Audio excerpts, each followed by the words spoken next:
Hello everyone, welcome to our another blog. আজকে সকালটা শুরু করছি দুটো পরোটা আর দুধ চা দিয়ে। আজকে যাব বড়দিনের বাজার করতে, তো ভাবলাম আজকের এই ব্লগটাও আপনাদের সাথে শেয়ার করি।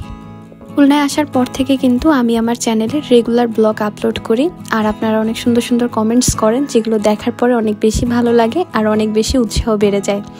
তো এই তো সকালবেলা মা আমার জন্য দুটা 3 কোনা সাইজের পরোটা বানিয়ে রেখেছে, আর দুধ চা।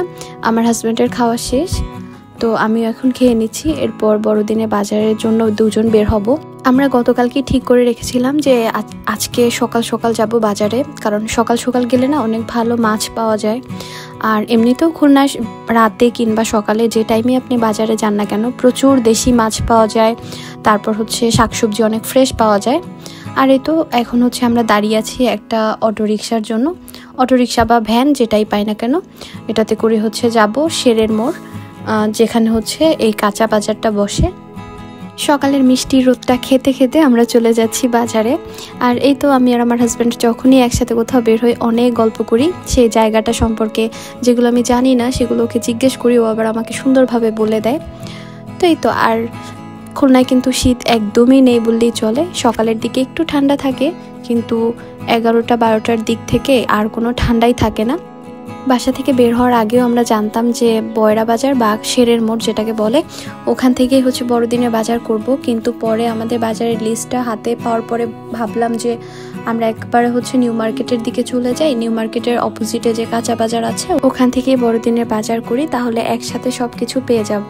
তো এরপর আবার ওখান থেকে আরেকটা অটোরিকশা নিলাম, আর এখন আমরা যাচ্ছি নিউ মার্কেটের দিকে। যে কোনো প্রোগ্রামের আগে বাজারের লিস্ট করতে কিন্তু অনেক বেশি ভালো লাগে, কারণ যেহেতু একটু বড় সড়ো একটা বাজার করা হয়। তো এই তো বাজারে ঢোকার পরেই আমরা প্রথমে চলে আসলাম নারিকেল, তারপর খেজুরের গুড়ের সন্ধানে। যেহেতু যে কোনো উৎসবে আমরা বাঙালি, আমরা পিঠা বানিয়ে খাই। তো এই বড়দিন উপলক্ষেও কিন্তু আমাদের খ্রিস্টানরাও পিঠা বানায়, কিন্তু এক এক অঞ্চলে এক এক রকম পিঠা বানানো হয়। যেমন আমাদের বরিশালের ওইদিকে বরিশালের ঐতিহ্যবাহী কিছু পিঠা বানানো হয়, আর খুলনাতে খুলনার কিছু ঐতিহ্যবাহী পিঠা বানানো হয়। তো যাই হোক, যেখানে যেমনই বানানো হোক না কেন, পিঠা অবশ্যই আমাদের লাগবে বড়দিনের জন্য।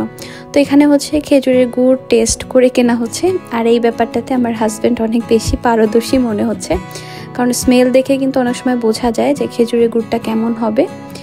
তো আখের গুড়ের থেকেও কিন্তু খেজুরের গুড়ে পিঠা সব থেকে ভালো হয়। আর এখন যেহেতু শীতের সিজন, এখন কিন্তু গ্রাম থেকে অনেক খেজুরের গুড় আসে শহরে, যার জন্য দেখা যায় পিঠাপুলির ক্ষেত্রে সবাই খেজুরের গুড়টাই কেনে।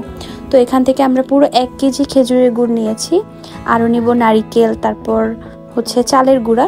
সব কিছু আমার মা লিস্ট করে দিয়েছে, ওগুলো অনুযায়ী আমরা কিনে নেব। তারপর চলে আসলাম পাশে একটা সবজির দোকান ছিল, তো এখান থেকে কিছু টাটকা সবজি কিনে নিলাম। এছাড়া পেঁয়াজ, আলু, রসুন, আদা সব কিছুই কিনতে হয়েছে বড়দিন উপলক্ষে। তারপর এখানে খুব ভালো গলদা চিংড়ি উঠেছিল, তো আমরা 1 কেজি গলদা চিংড়ি মাছ নিয়েছি, আর এটার কেজি পড়েছে 1250 টাকা। বেশ বড় সাইজেরই গলদা চিংড়ি এগুলো। ও হ্যাঁ, আরেকটা কথা, আমার বাবা মা কিন্তু এইবারই প্রথম খুলনাতে আসবে। মানে আমার বিয়ের পরে এখন পর্যন্ত তারা আমার শ্বশুরবাড়িতে আসেনি, তো তারা যেহেতু আসবে তাদের উপলক্ষে কিন্তু এই গলদা চিংড়ি মাছগুলো কেনা। তো এই তো বড়দিনের বাজার, আর আমার বাবা মা যে আসবে তাদের জন্য টুকটাক বাজার আজকেই আমরা করে নিচ্ছি। পুরো লিস্ট ধরে ধরে আমরা এই দোকান ও দোকান ঘুরে তারপর সবগুলো বাজার কমপ্লিট করেছি। আর এরপরে চলে আসলাম মুরগির দোকানে, যেহেতু বড়দিনের দিন আমরা মুরগি খাবো। তো এখান থেকে 2টা ছোট ছোট সাইজের 2টা কক মুরগি নেওয়া হয়েছে। এগুলো মা নতুন আলু দিয়ে রান্না করবে। তো এখান থেকে আমরা 2টা মুরগি নিয়েছি, একদম ড্রেসিং করে নিয়ে যাব, যাতে বাসায় গিয়ে কোনো ঝামেলাই না হয়। শুধু একটু পিস করে নিলেই হবে। এরপর চলে আসলাম ডিমের দোকানে, আর এখানে পাইকারি দামে ডিম ওরা সেল করে। খুলনায় না অনেকগুলো ডিমের দোকান আমার চোখে পড়েছে, সারি সারি ডিম সাজানো থাকে, দেখতে এত ভালো লাগে। তো এখান থেকে আমরা 20টা ডিম নিয়েছি। তো এই তো সব বাজার টাজার করে আমরা একটা অটো রিজার্ভ করলাম, যাতে একবারে আমরা বাড়িতে যেতে পারি নিউ মার্কেট থেকে। আর এই তো সব বাজার টাজার করতে করতে কিন্তু আমাদের বেশ অনেক সময় লেগে গেছে, প্রায় 2-2.5 ঘন্টা আমরা দুজন মিলে পুরোটা বাজার ঘুরে বেরিয়েছি। আর লিস্টে যা কিছু ছিল সবই কিনা হয়ে গেছে। তো এরপরে তো অটো নিয়ে যাচ্ছি বাসার দিকে।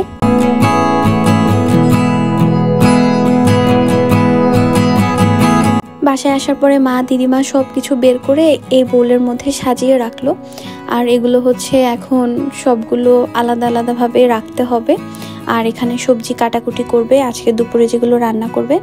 আর এই যে সেই গলদা চিংড়ি মাছ, আমার সব মাছের মধ্যে চিংড়ি মাছটা হচ্ছে অনেক পছন্দ। তারপর হচ্ছে ইলিশ মাছ।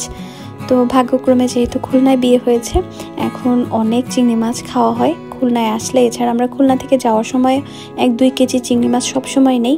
কিছু নেই বা না নেই, আমাদের চিংড়ি মাছটা আমরা নিবই। আর এই তো এখন হচ্ছে এই চিংড়ি মাছে কিছুটা পানি দিয়ে আপনাদেরকে দেখাচ্ছি, একদম জ্যান্ত ছিল। কারণ যেহেতু খুলনার বিখ্যাত হচ্ছে চিংড়ি মাছ, আর প্রতিটা দোকানেই হচ্ছে কম বেশি চিংড়ি মাছ বিক্রি করা হয়। গ্রেডের চিংড়ি বলেন, ছোট চিংড়ি বলেন, অনেক ধরনের চিংড়ি মাছ এখানে ওঠে, যেগুলো আমরা সচরাচর অন্যান্য এলাকাতে দেখি না, দেখলেও খুবই কম। তো এই তো একটা বোলের মধ্যে হচ্ছে কিছুটা পানি দিয়ে চিংড়ি মাছগুলোকে রাখছি, যদি এগুলো এখনই কেটে ফেলা হবে। তো এই ছিল আজকের ছোট্ট একটা ব্লগ। কেমন লাগলো আপনাদের অবশ্যই কিন্তু কমেন্ট করে জানাবেন। নেক্সট হচ্ছে বড়দিনের ব্লগ নিয়ে আপনাদের সামনে আবার হাজির হব। আজকের মতো বিদায় নিচ্ছি। সবাই ভালো থাকুন, সুস্থ থাকুন। Have a good day.